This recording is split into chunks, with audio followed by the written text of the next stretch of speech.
Full disclosure, this is the third video I filmed today. I literally just changed my shirt and put my hair up to make it look like a different day. Yes, this is the same mocktail from another video. I got this.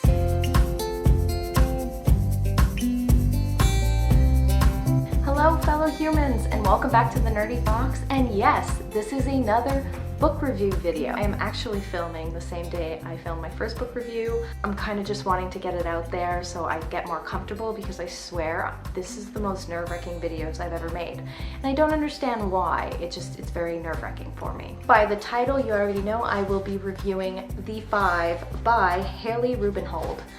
This is a non-fiction following the 5 women who were murdered by Jack the Ripper, from the time that they were born until the time they met their doom. Right off the bat, this is definitely a dry, information-dense book. The reason why I got through it is because I'm obsessed with the story of Jack the Ripper. So if you don't have any interest in Jack the Ripper whatsoever, this is not the book for you. For all my history buffs as well, this definitely gives us a really good view of what it was like to live as a woman in 1888 in Whitechapel. One of the reasons why I absolutely love this book is the way that Hallie Rubenhold explains how crappy being a woman in 1888 London is. The fact is, we were looked down on like crazy. The biggest takeaways, I don't think that this is a spoiler per se, because it's kind of history, but if you were a woman and you were pregnant and you were not wed, you're done. You're looked down upon, period. There's no winnings, there's no way around it. It also talks about the workhouses that we were forced to go to because we needed food, if we had children especially, and if you worked at a workhouse, you were looked down upon. If your husband leaves you, you're looked down upon. It wasn't easy for women in this time. Sorry, I shouldn't say that. It wasn't easy for low-income women, poor women. The cards were stacked against us, and it really, really gave a really good description of how living like that was.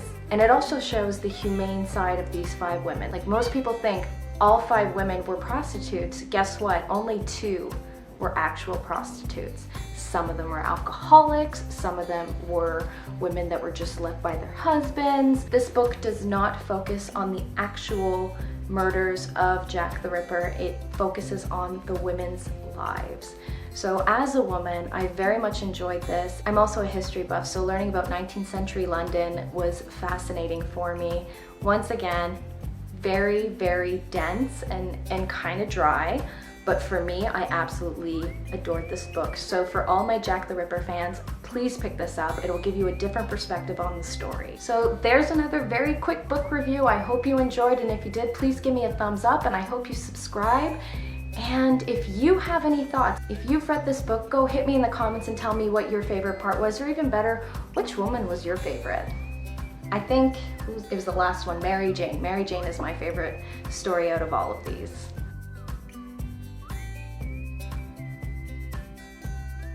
As the title shows, this is another book review, and I could not be happier to review this book, and it is Rachel's Holiday by Marian Keyes. In this story, we follow Rachel, and it's through Rachel's perspective.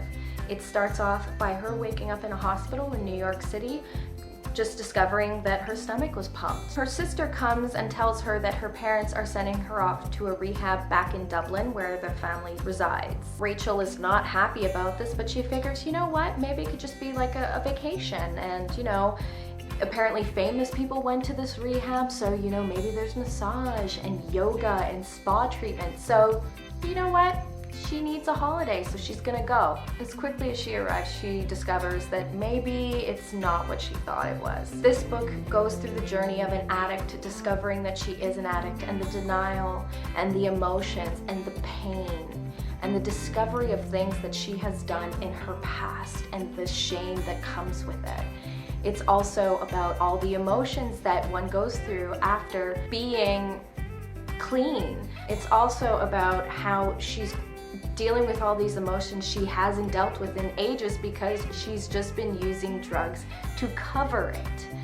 This is a brilliant story. This is a beautiful look into the mind of an addict, from hitting rock bottom to coming to acceptance, and what that addict needs to do afterwards to stay clean. The reason why I believe this book is so good is because Marian Keyes identifies as an alcoholic. So she knows the way the mind works when you're addicted to a substance, and she wrote this beautifully.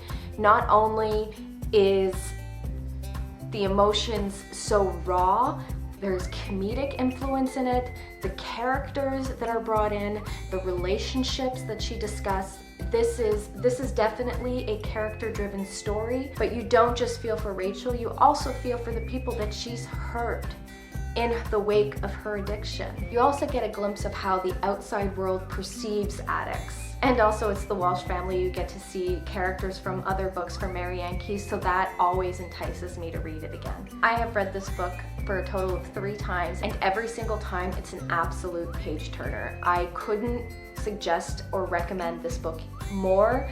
If you want to see a journey into self-discovery and self-acceptance, please pick up this book. I should let you know, this was written in the 90s, so there's a lot of 90s, 80s, and 70s references, which I absolutely enjoyed, but for, Gen Z, maybe they won't understand it as much, but I gotta tell you, one of my favorite books of all time.